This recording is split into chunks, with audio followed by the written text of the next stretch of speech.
Welcome to the Joy Work Show, the podcast that goes beyond the surface of business, right to the heart to explore the real journey and the stories behind success.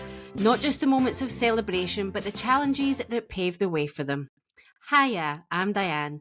And on this podcast, we know that joy isn't about just the good times. Often the greatest joy comes right after the greatest challenge. And today, boy, am I going to be talking about challenges.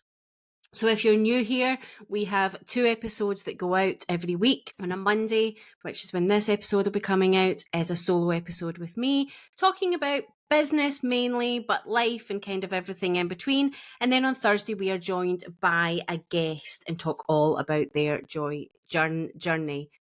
So today, I'm going to be talking mainly about something quite personal to begin with, but I'm also going to be talking about manifestos. And not the political kind, but the life and business kind. The kind that makes you sit up straight, be accountable, roll up your sleeves and take on the year with intention and purpose. And let me start with this. 2025 has no plan B for me. I'm sure the universe is going to test me in many ways, and I will be talking about that a little bit in a second. But there is no plan B for what I want to get done, for what I want to achieve, for where I want to be personally and professionally by this time next year. My business needs to succeed. My health is demanding my attention right now, more of that to come. My family deserves my presence, and I want to be a walking, talking, radiating beacon of balance and success. So this year, it's all or nothing. And if that sounds familiar to you, then this is the episode that you want to listen to. So let me begin with a little bit about my health. And I didn't think I would ever really do a podcast specifically about this. And I suppose this isn't, because I'm then going to go into my manifesto for 2025. But the reason I've done a manifesto, the reason I have gone down this road, the reason that it's not just about planning goals and goal setting and what you want to achieve this year, is that I do have chronic illnesses. And over the Christmas period, I have spent more time feeling ill than I have feeling well. I was put to my bed by my body the weekend before Christmas. I have severe inflammation and severe pain. I mean, it's just been a difficult time. So the reason I wanted to bring this up is I have care under consultants. And as we know with the NHS, things can take time. They're incredibly overwhelmed. But I had a pre-op assessment on Friday, so I will be having surgery within the next 3 months, if not sooner. So I am preparing for a different year than perhaps I thought I was going to. I knew last summer that surgery was on the cards, but I'd been warned about waiting lists. So I was trying to manage my symptoms the best I can. So this is all. I have had 30 years of mixed diagnoses, treatments, operations. I missed out on many opportunities. I started to get ill as a teenager, and I would collapse in toilets, running to toilets very frequently, pain, having to make sure when I went to university that I got an ensuite bathroom. It sounds completely privileged, but it was part of something that I couldn't imagine going to university because of the problems that I had, and generally never knowing when or how unwell I was going to be. And I wasn't officially diagnosed with endometriosis until 2020. Previous to that, I had symptoms of Crohn's, irritable bowel. I had been diagnosed with polycystic ovaries, but I've had treatments and tests for many, many things, as anybody who has any type of gynecological disorder will tell you. It's a process of elimination rather than a test that tells you you have something. So I was officially diagnosed with endometriosis in 2020 when I had surgery that ultimately meant that I got pregnant with my girls. So I have 2 babies under 3, nearly under 4, and I'd been trying for 4.5 years up to that point, and was getting iller and iller and iller at that point, and had burst cysts and different things happen just before the surgery. And then the surgery, they removed the endometriosis, and I was able to fall pregnant. Now, for those of you that don't know, endometriosis is never cured, then it will grow back. And I am now nearly 2.5 years since I had my youngest baby. So obviously my periods are coming back. They're actually more regular than I've ever had, but the pain is coming back, and I've got a whole host of new symptoms. So it seems that I'm struggling more throughout the month than I ever have before. So that now means I'm going to be treated for that. And so it's just meant consistent flare-ups, progressively getting worse. And that is what I've spent a lot of the Christmas period doing. And it now leaves me at the start of a year that I have huge plans for this podcast, the Joy Work Club, the Joy Work Members Club, and my own business. And I need to be a little bit tentative about it because I don't know when the surgery date is going to be. So that could knock a few things off the calendar.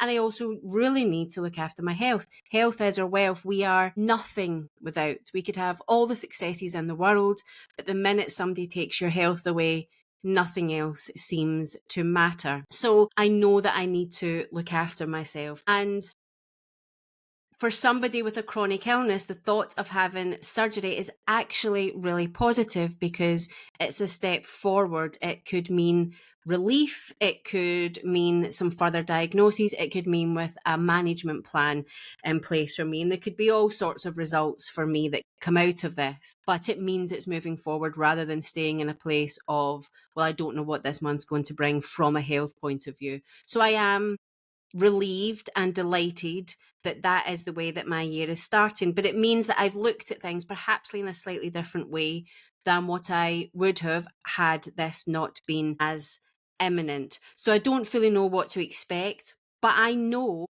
I will continue with the intention and purpose in my personal and professional life, regardless of my health. That does not mean that I am being nonchalant about it or that I won't prioritize my health.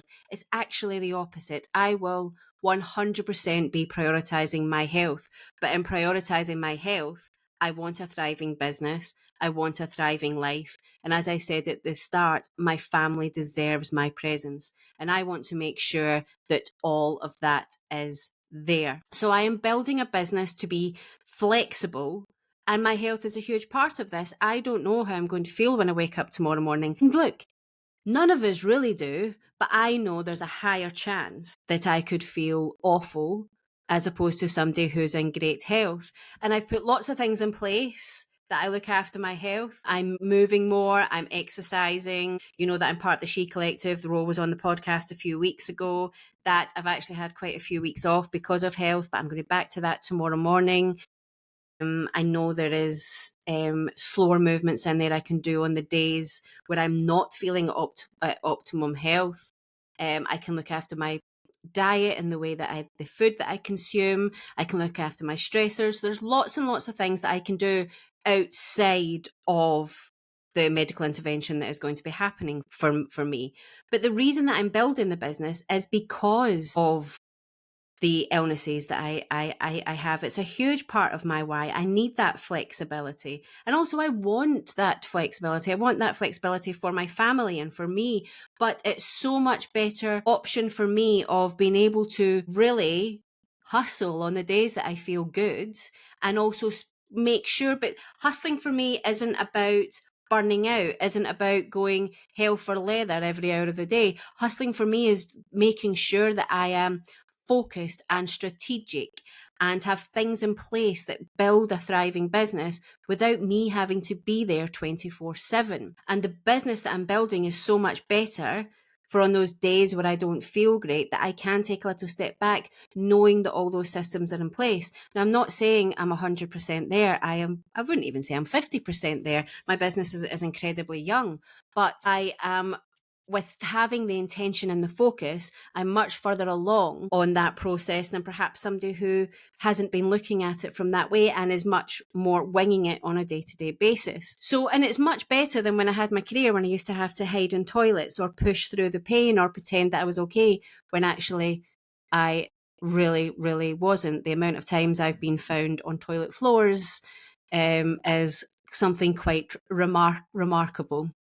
So it's just about me making sure that I am building the business that I want to build. So that is where I currently am. That is where my life is. I'm not going to go into more of it. I'm sure I will in the future. I would love to get people on this podcast to talk about chronic illnesses and how they deal with it in their businesses and how they deal with it in general. But that is where I'm at. And the reason why I want to talk about it today is because of what I've got coming up, that it is going to be it's already such a huge part of my life, but I can't come on this podcast and talk to people. I can't be authentic online without sharing that is where I am at. And I've alluded to chronic illnesses. I've spoke a little bit about endometriosis and spoke a little bit about my symptoms and things, but you can't be authentic. You can't just mention these things without going into detail.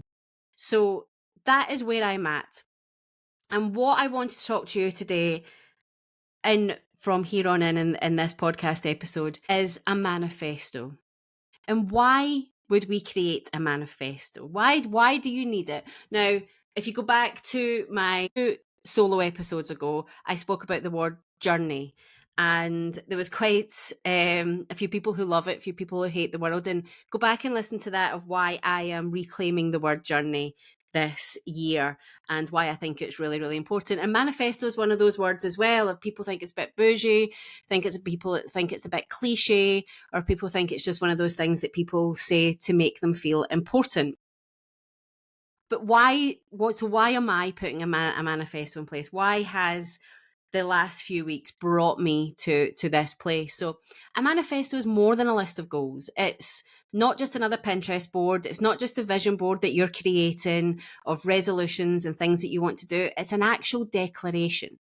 So I wanted to put something in place that was like a contract with myself. So it's a commitment to yourself, as you were, and a reminder of what truly matters when things get tough, which we know they always do. The universe always tests us. So even for myself, who know the next few months are going to be incredibly tough, physically, mentally, and professionally, it's the compass for when it gets messy. And when you feel like you're drowning in decisions, distractions, and deadlines. So I talk a lot about vision. I talk a lot about goal setting. If you're in my world at all, you'll know that's a real big thing of what I am about. But a manifesto takes it that little bit further. It feels more contractual. It feels more accountable. It feels like a statement. It's telling the world. If you're a manifester, then it is putting it out into the world what you want to do. I don't believe in manifestation in that if I just say what I want, I will get it. So a manifesto feels a little bit more of action, a little bit more of what I want, and this is what I'm going to achieve. So a good manifesto isn't just about what you want to achieve, it's about why it matters and how you will show up every single day to make it happen. And that's the bit that's really important to me about making it happen, right? It's not about being perfect. It's about being present, purposeful, and yes, unapologetically ambitious. So I am not going to sit here and tell you that how ill I have been and the health struggles that I'm going to have, that I'm going to stop being ambitious, that I'm going to stop trying to strive on the days that I feel that I can. The days that I feel well, I am going to go for it. I am going to go for broke. But on the days that I need to step back, I will make sure I have the systems and the processes and the strategies in place that mean that I can, because that's what works for me. So I want you to, if you're going to think about a manifesto, to think about what works for you. So what does my 2025 manifesto look like? So I'm going to share a little bit with you. So if anybody does word of the year, I have a word of the year. Word of the year is something new to me over the last few years. My word of the year last year was yes, and that I was going to say yes to everything. And most of the time I did, but it certainly changed and flowed slightly differently towards the end of the year as I realized I had to become a little bit more intentional. And it was a little bit about knowing what to say yes to. But it was my word. I owned it and I learned through it, and that's what's really, really important. So my word for this year is radiate. And the reason that my word is radiate, and if you'd asked me a few weeks ago if that had been my word, I've been sitting on words, I've been journaling, I've been going through them, and the reason that it is radiate is because I am wanting something that just takes in everything that I am wanting to achieve, everything that I want to encapture within the business, the things that I want to do. And radiate to me embodies visibility and connection.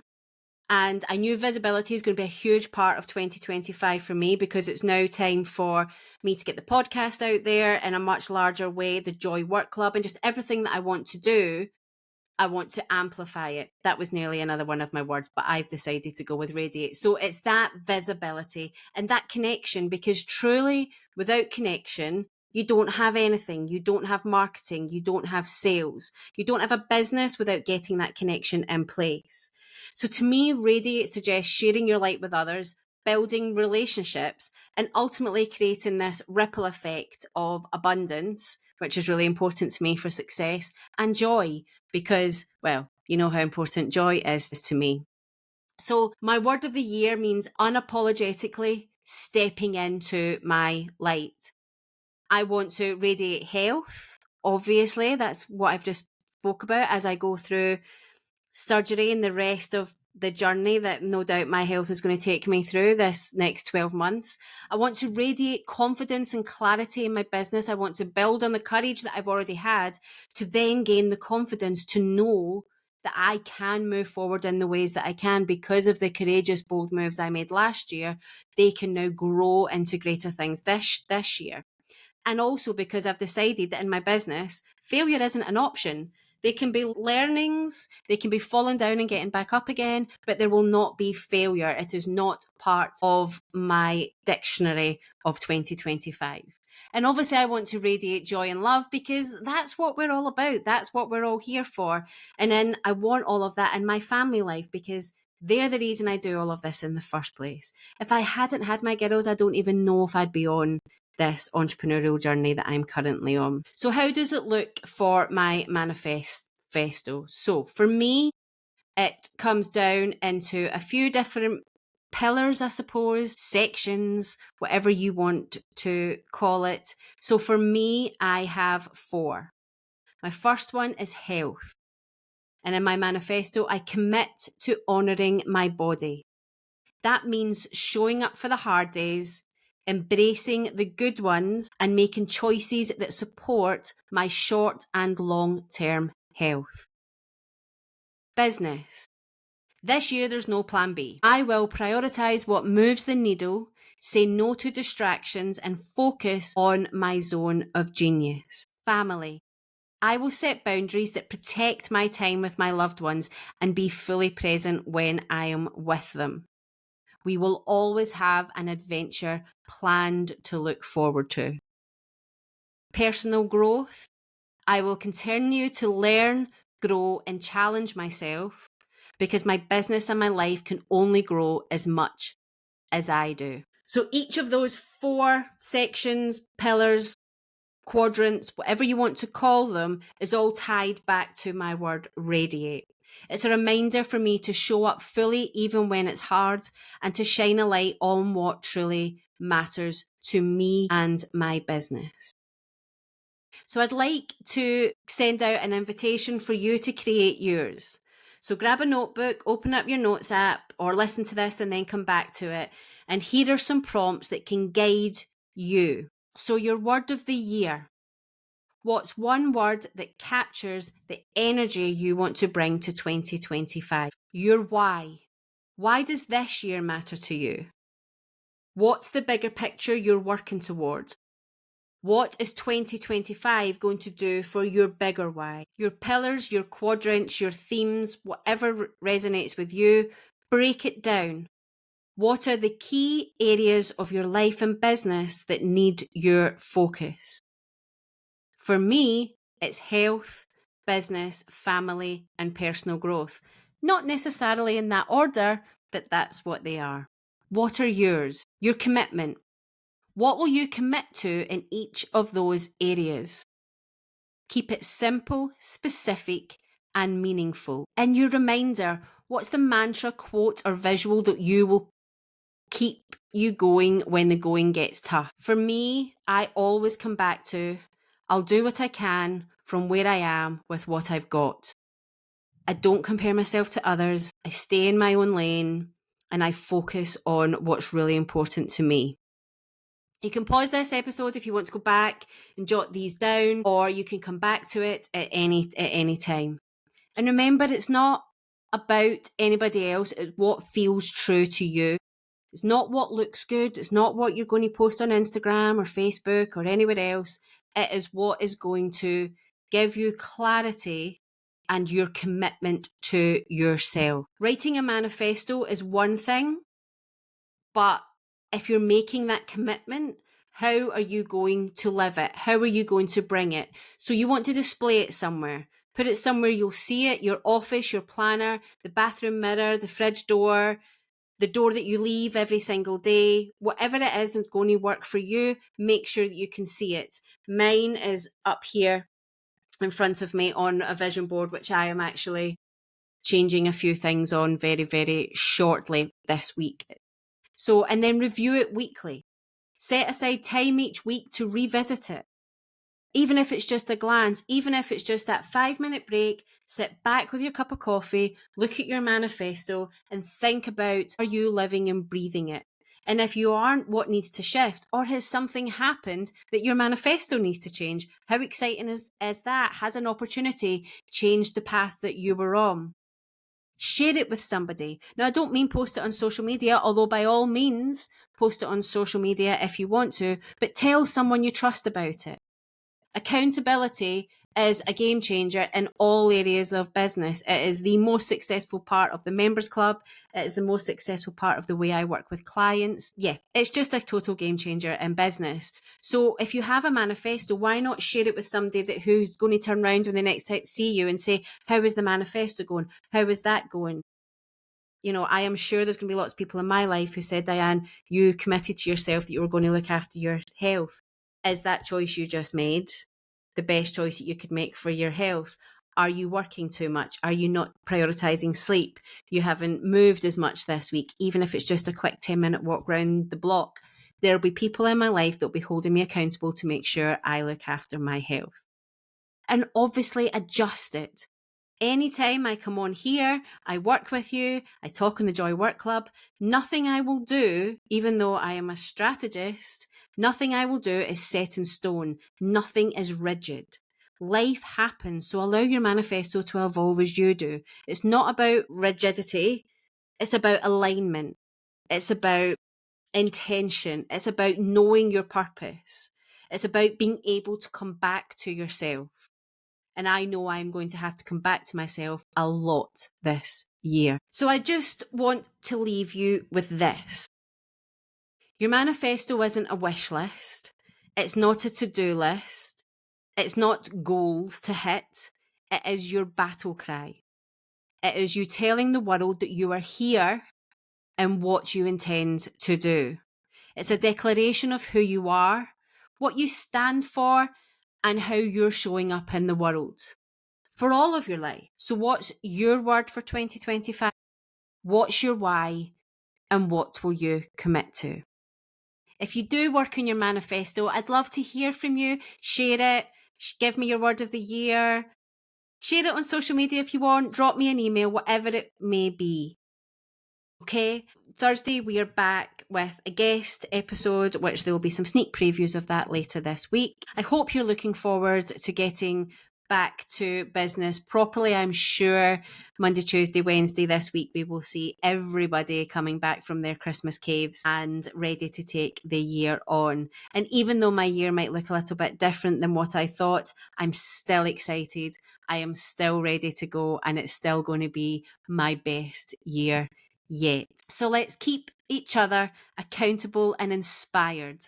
And just remember that joy isn't just about the sunny days. I go on about that a lot. I think people think when so much of my business is focused on joy that I would not be wearing black in every single episode. But it's about finding the light, even in the dark, and radiating that light into everything that you do. There goes that word radiate again. And yes, I cannot wait to see where this podcast goes this year. I cannot wait to see where my business and your business goes. So thank you for tuning in to the Joy Work Show today. You can come and join us in the Joy Work Club for free.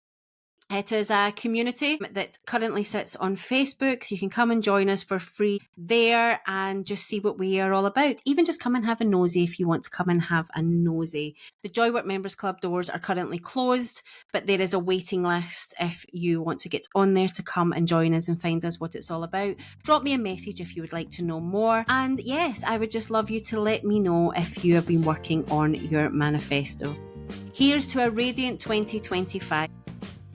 Until next time, keep shining, keep showing up, and keep chasing the joy. And if you would love to give us a follow, a like, I will love you forever. See you next episode.